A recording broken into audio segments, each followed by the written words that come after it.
The Book of Enoch is a mysterious and controversial ancient text that has intrigued scholars, theologians, and conspiracy theorists alike. With its vivid descriptions of fallen angels, giants, and secret knowledge, it paints a picture of a world that existed before the Great Flood. But why was this book, once widely read and accepted by early church fathers, banned by the church and lost for over a millennium? Let's dive into the fascinating and often bizarre history of the Book of Enoch and uncover the real reason it was cast into obscurity. What is the Book of Enoch? There are actually 3 different books attributed to Enoch, each sometimes referred to as the Book of Enoch. First Enoch.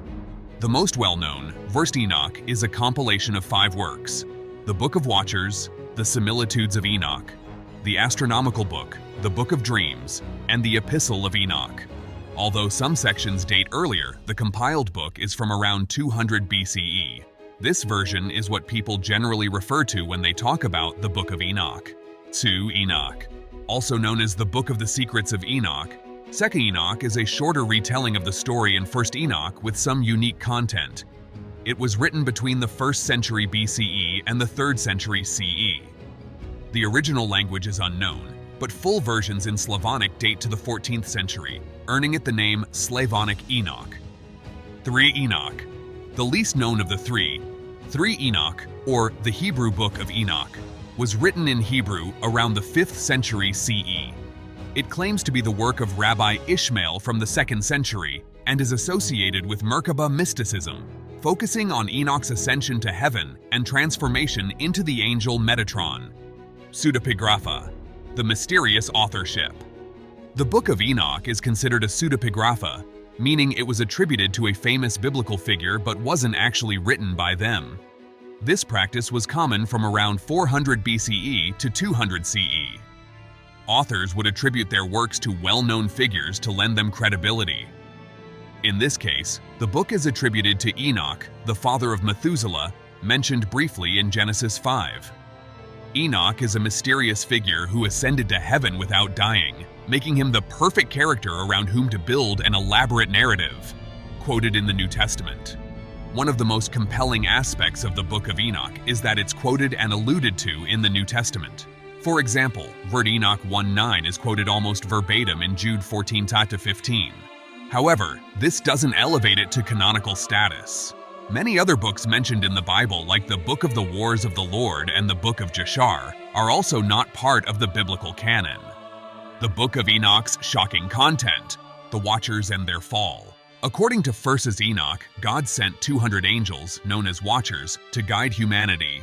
Instead of fulfilling their mission, these angels became corrupt and taught humans forbidden knowledge, including sorcery, astrology, weapon making, and the art of war. The punishment of the Watchers. As punishment for their transgressions, God confined the Watchers to Tartarus, a concept borrowed from Greek mythology. Tartarus is depicted as the deepest, darkest part of the underworld, far beneath Hades. The Nephilim, giant offspring. The Nephilim, the offspring of the Watchers and human women, were giants who wreaked havoc on the earth.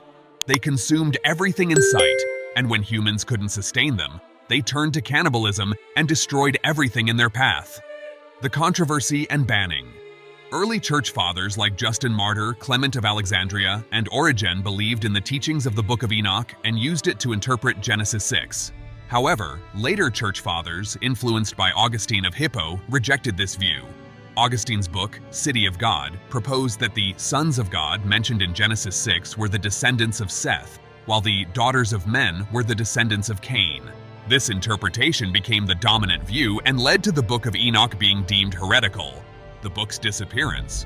The Book of Enoch was banned and disappeared for over 1,000 years. It wasn't until 1773 that it was rediscovered by Scottish explorer James Bruce, who found copies in Ethiopia.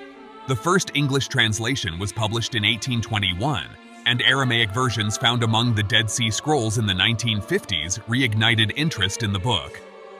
The real reason it was banned. The Book of Enoch's detailed descriptions of angels, giants, and apocalyptic visions posed a threat to the established church doctrine. It offered an alternative narrative that challenged the church's teachings about the origins of sin and the nature of divine beings. This was particularly problematic as the church sought to consolidate its power and maintain a uniform belief system. The book's association with various heretical movements and its popularity among Gnostics and other groups deemed heretical by the Church further contributed to its suppression. By banning the book, the Church aimed to eliminate these alternative beliefs and maintain control over religious doctrine. The Book of Enoch's emphasis on forbidden knowledge and its portrayal of angels teaching humans secrets reserved for the divine could be seen as a direct challenge to the Church's authority.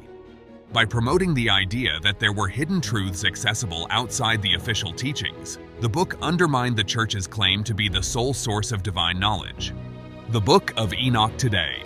Since its rediscovery, the Book of Enoch has continued to fascinate scholars and laypeople alike. Its influence can be seen in various modern works of fiction and popular culture, from literature and movies to conspiracy theories and New Age spirituality.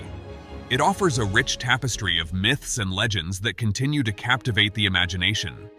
Scholars study the Book of Enoch to gain insights into the religious beliefs and cultural exchanges of the time it was written.